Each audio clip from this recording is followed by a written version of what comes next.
Okay, so, my dear friend, excuse me, have you ever in your dating escapades ever seen someone put in their profile or even say, "I'm not like the other girls"? I don't like where this is going. Well, have you? Yeah? Yes. Well, Quinn, what does that usually mean? It means they are like other girls. Exactly. Oh, Cultic is not like the other girls. okay. Meaning it actually isn't like the other girls. This game's fantastic. Are the other girls not fantastic? Well, they might be, but Are we talking girls or retro FPS games? both. Okay. Should we keep going down this route? Should we keep going this route? I don't like where it's going. No, me neither. Alex, have you ever thought, I want to see a baby made by blood and Resident Evil 4, and it'll be a weird little effed up baby that's like a little zombie. I've never wanted to see a baby covered in blood, but that's just me. Well, too bad, because now we have Cultic. Okay, yes, Cultic. So, Cultic is sitting right kind of in the middle of the retro FPS renaissance. For those of you who are part of that scene, you might know about that. It's like when someone takes games that look kind of like stuff from the 90s, but made in today's stuff, and they're usually a lot better because people know how to make games now. It's one of those, but it is like really, really good. Yep, sure is. Yeah. Made by one guy, goes by JSaw's Games. I don't remember his real last name, but his first name is Jason, and he seems like a very fine fellow. Jason Smith is the guy. Jason Saws. Now, you gotta give this guy credit because he's done everything. The coding, the graphics, the music, everything.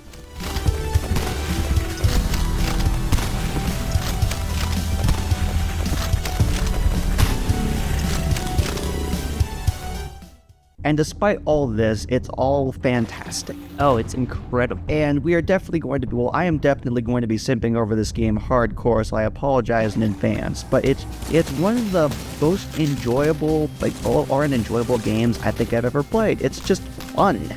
Oh, yes.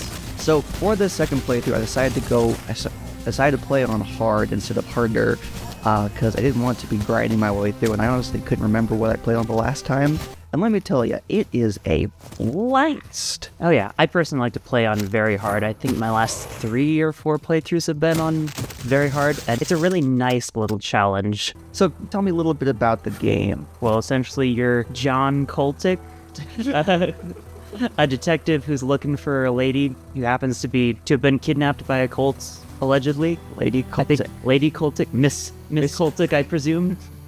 And essentially, you're going to Cultic Town to go kill some Cultics. Cultic Town, USA. Everybody had an ocean. Cultic, USA. I wasn't quite sure where you were going with that. You are a cop who is on a case about a missing woman for a while, and then you are kicked off the case. You have to hand over your gun and your badge and say, "The system stinks." Like, here's my gun and my badge. Then you strike out on your own, and you kind of follow the path of PI that had been going out looking for this missing woman before you. And you find his notes through the path talking about how he somehow worked his way into the cult and how it just seemed like a bunch of dudes doing dude stuff, and then it turned into like this death cult, which are really entertaining. One of the things I love about this is that there's so much environmental storytelling with it. There's a cutscene. If you drive in your car, you get out, and then you see a dude holding an axe behind you, and then you wake up in a pile of dead bodies. I'm not totally sure why you're not dead in this situation. Did he just, faint? And the guy was just like, "Well, I could chop him up with this axe, but I just cleaned it." So I'm just going to assume he's already dead and just leave him in this pile of other dead bodies. Yeah, which makes you... There's a lot of dead bodies in this game, like a lot. Oh, yes. All over the place. And the farther you get into the game, the more that makes sense. But at the beginning levels, just piles of dead bodies everywhere. Dead, oddly 3D bodies. I guess once the cult kills these people, they turn them from sprites into voxels. Fate worse than death if ever there was one. I personally love voxel art. I think it's so much fun. It's charming, yeah. But whenever I play older games like Duke Nukem or Shadow Warrior or Blood, I always try and find a voxel pack for it because it just kind of brings the old school little vibe but in 3D-ish. And I really like it. I don't quite know why. Yeah, it's like pixels. Yeah. But more. Yes. The first level Cultic is honestly kind of a masterclass in FPS intros. It gives you a melee weapon that works well enough, but that you want to replace with a gun as soon as humanly possible, then they give you starting pistol, which is honestly one of the best starting pistols I've seen because it kind of stays useful throughout the entire game. It's great to cap dudes in the head with. Oh, it's great. It's got that great clang to it, like clang every time you shoot it.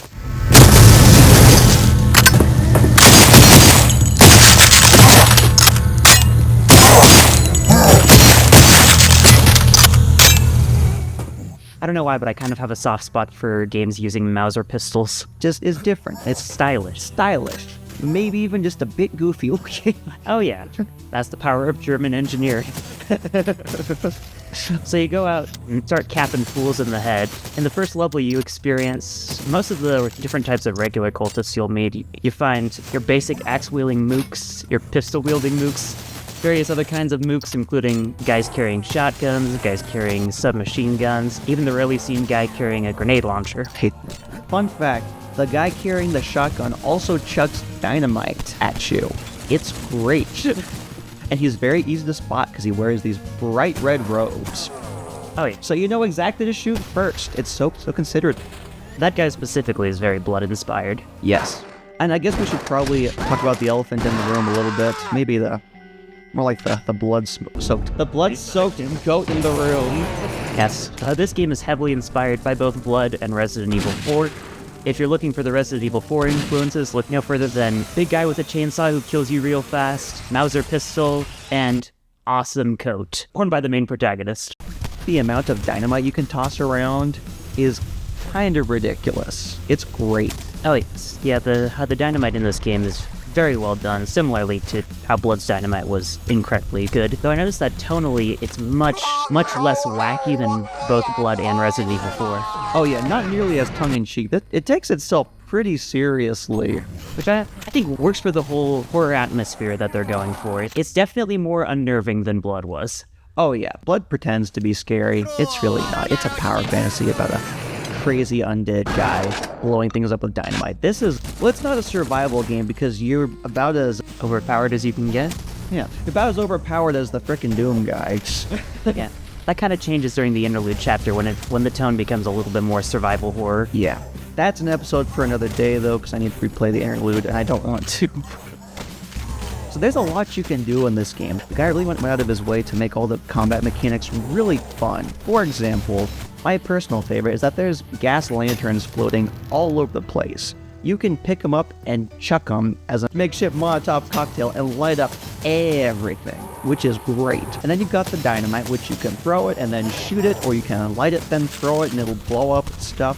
Or you can tie the dynamite to an actual Molotov cocktail, throw it, and it'll blow up into a firebomb. Or you can unwrap the string on the dynamite and toss it out into clusters and just carpet bomb the whole area. I definitely love how much thought has been put into the combat mechanics, because every encounter just feels like a chaotic mess of a good time. It's so slick. Yeah, the movement mechanics are great. You can slide, you can kick, you can jump, slide, kick to get super duper fast. You just zip around everywhere. It's got horror elements, but it's an action game through and through. Oh yeah.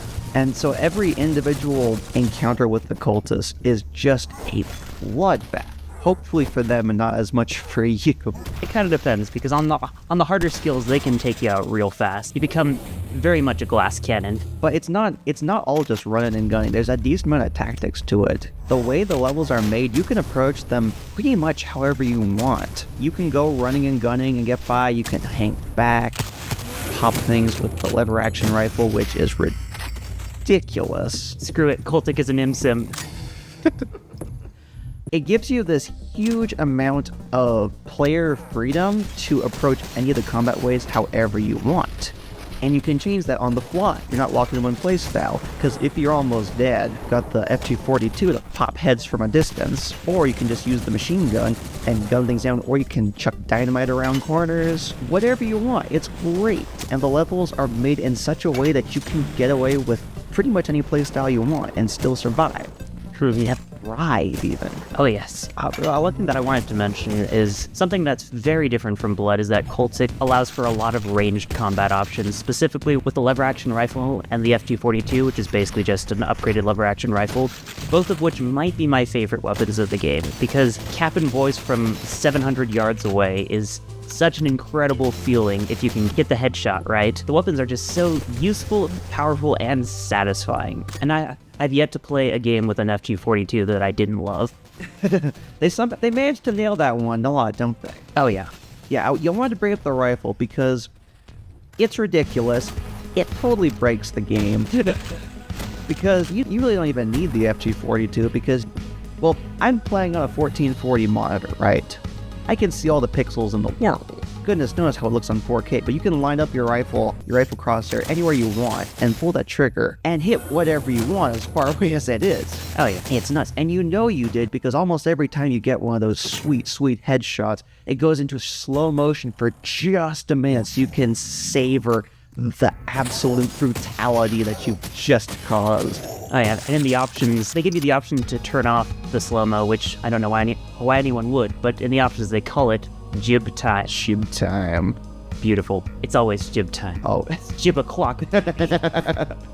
Oh, and then of course there's the incredibly satisfying when you make a headshot. Oh, yeah. The jib sounds are very good. Oh, it's nasty.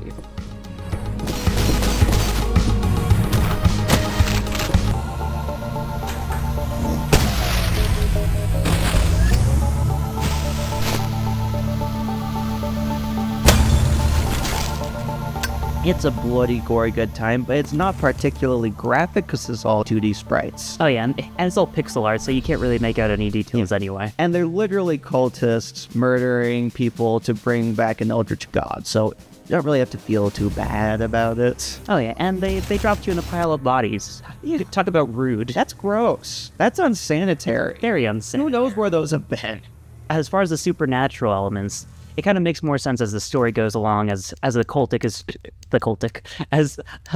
are trying to resurrect eldritch gods and reanimate corpses and harvest corpses for some reason. Do they have a gore-powered machine? I do remember in one of the levels, there's literally a trail of gore leading down a vent, so maybe there are. Oh yeah, and the harvesters are basically your Resident Evil 4 chainsaw guys who will cut you down in seconds. But they're called harvesters, which I can only assume means that they're harvesting things with chainsaws, probably bodies, for something nefarious. Yeah, every time you see them, they're doing this little cackle, and like... At least they enjoy their job. Oh yeah, You gotta respect that. They are doing what they love. they do seem like they're having fun. That's something many people never attain in this life. I'm doing what I love as well, which is lighting harvesters on fire and watching them burn. Stuff burns really well in this game. Oh yeah, that's another holdover from Blood. I didn't think anyone could match the fire sprites and mechanics in Blood, but I think Cultic's done it even just a little bit better. That's good stuff. And as far as other supernatural stuff, you have the ghosts, which are basically, Awful.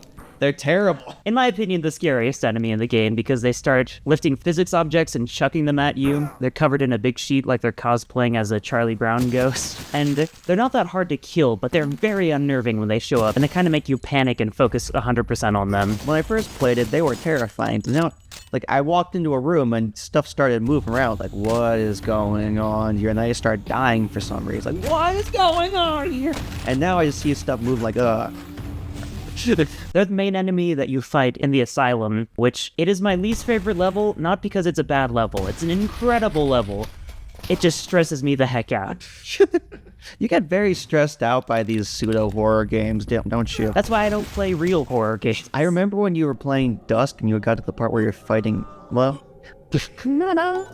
and you were sitting in a lit room on your laptop, just stressed out of your mind. Oh gosh. I don't take jump scares very well. Yeah. And Dusk is not a very scary game. No.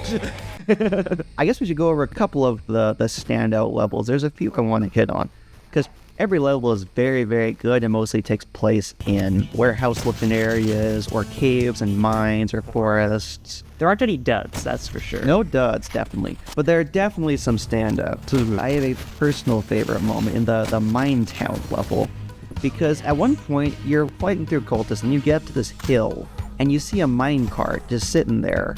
with a line of tracks going down. And I go, I wonder. And you jump in, and you start riding down the hill like it's Disneyland. You can got your rifle and you're popping guys as you're going down, and it's wonderful. It's a wonderful moment. Certified Indiana Jones moment. It's beautiful.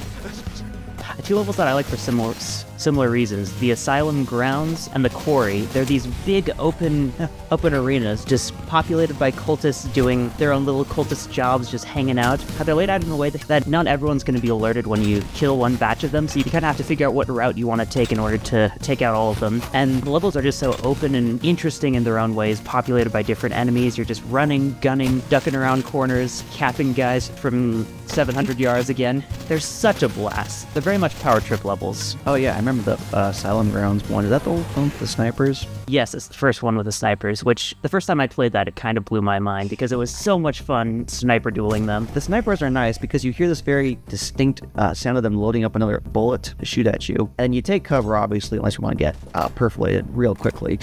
Yeah. Perforated? Is that the word? Sure. Perforated.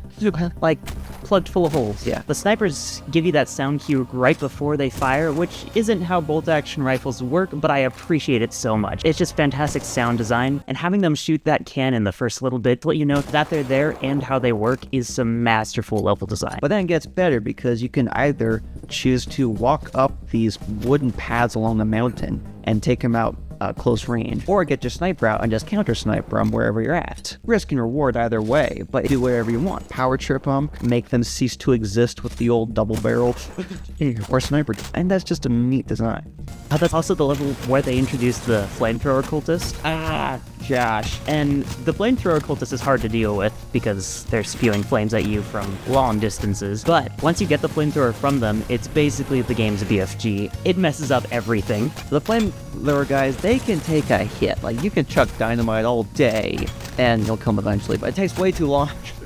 No, it's good though. They're a very, very distinct threat, which you need at that point because you've got pretty much all the weapons in the game, and they do a good job of throwing new things at you to keep you on your toes. So once you get the flamethrower, most of the larger enemies, like the harvesters or the guys who split open into a big mouth, Yeah, the devourer. Yeah, those kind of become sort of trivial after you get the flamethrower because you can just light the ground in front of them, and then as they follow you up, they just light themselves on fire. Yeah, one of my few complaints with the game is that all the fire is a little overpowered.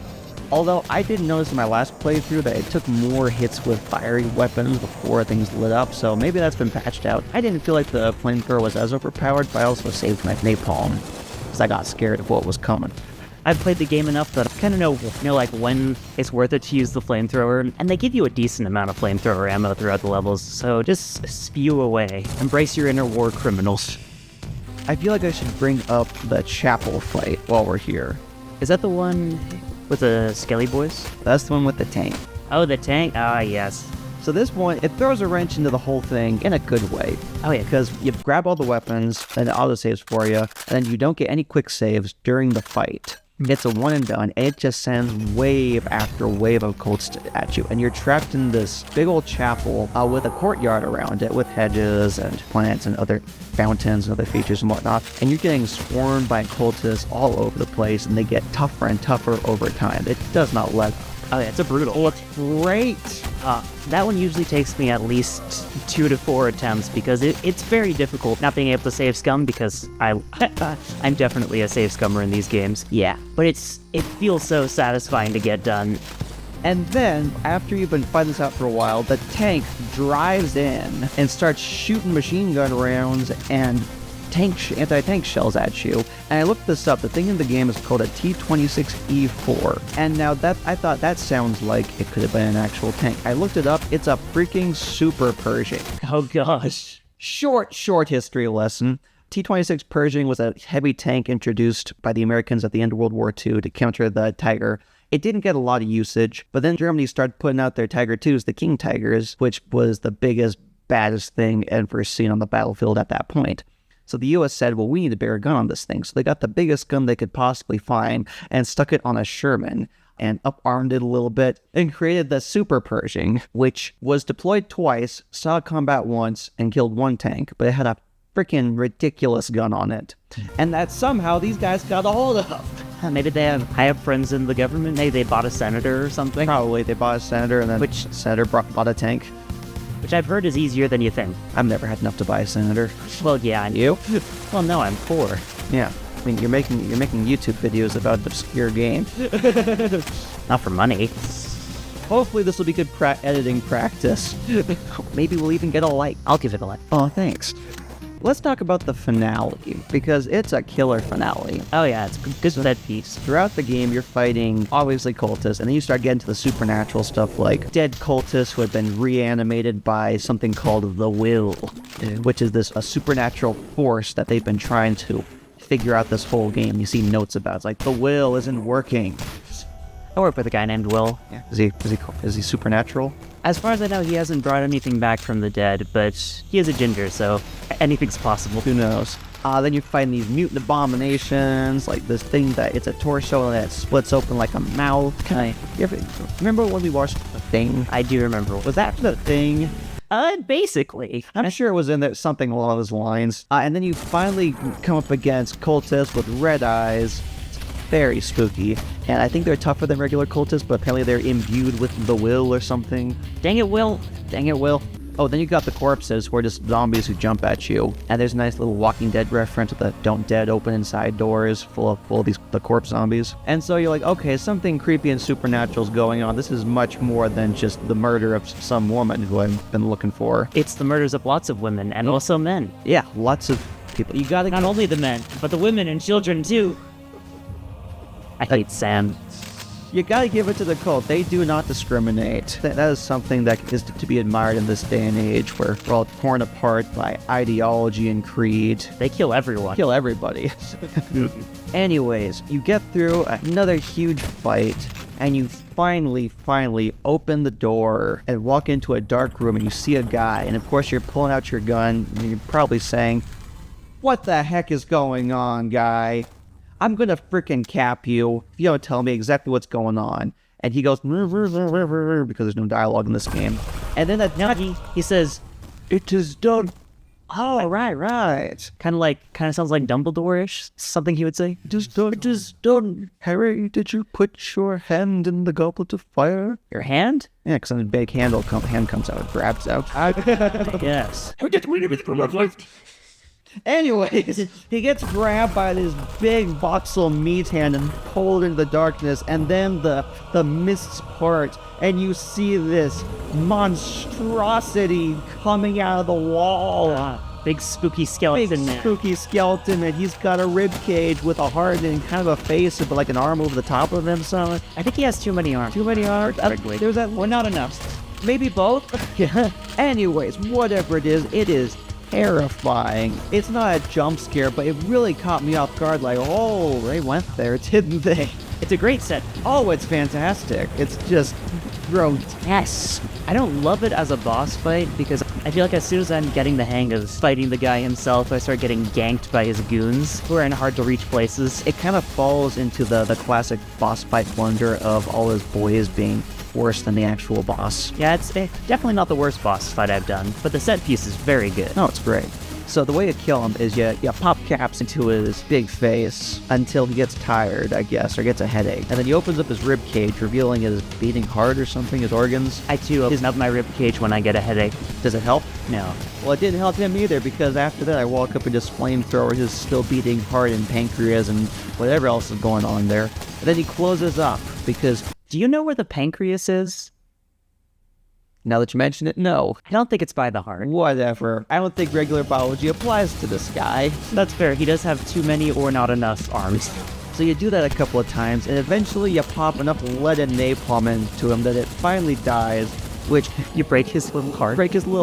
And it really makes me think, how could this eldritch horror be if it got killed by one angry guy with some guns? True. Maybe he just wasn't quite as all-powerful as the cultic dudes thought. Yeah, you got like a second-rate ancient god. You got like the B-team ancient god. Cthulhu's cousin, Bethulu. Cthulhu. But the whole game ends with the giant skeleton spooky boy collapsing in on himself and opening a portal that starts collapsing the cave you're in, and essentially the only way for you to survive is to go through the cave. So you load up your double-barrel shotgun and just hop right in. It's a good ending. Oh yeah, it leaves me wanting more. And we will probably get more eventually because this is chapter 1. Oh, we're definitely getting more eventually.